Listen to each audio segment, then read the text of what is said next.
Welcome, Mr. Chairman. We have spent a lot of time in Congress talking about the $700 billion TARP bailout, which I voted against as it happens. Not a whole lot has been talked about with regard to the $2.2 trillion that the Fed has lent out. Now, I find it absolutely extraordinary that I wrote you a letter and I said, hey, who'd you lend the money to? What were the terms of those loans? How can my constituents in Vermont get some of that money? Who makes the decisions? Do you guys sit around in a room? Do you make it? Are there conflicts of interest? So my question to you is, will you tell the American people to whom you lent $2.2 trillion of their dollars?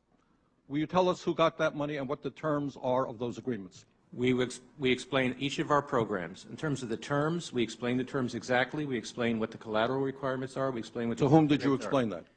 It's on our website. Yeah, okay. So all that information is available in our commercial paper program. And who got the money? Hundreds and hundreds of banks. Any bank that has access to the U.S. Federal Reserve's discount. You tell us who they are.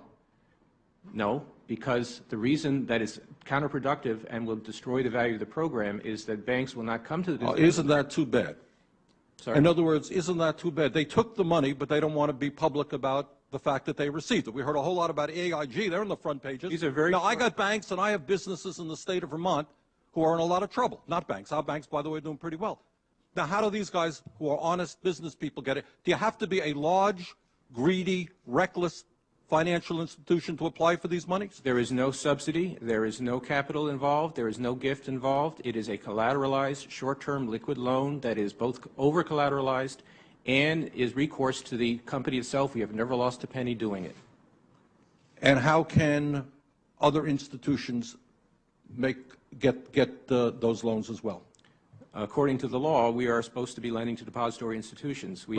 Let me just say this, Mr. Chairman. I have a hard time understanding how you have put $2.2 trillion at risk without making those names available, those institutions public. And we're going to introduce legislation today, by the way, to demand that you do that. It is unacceptable.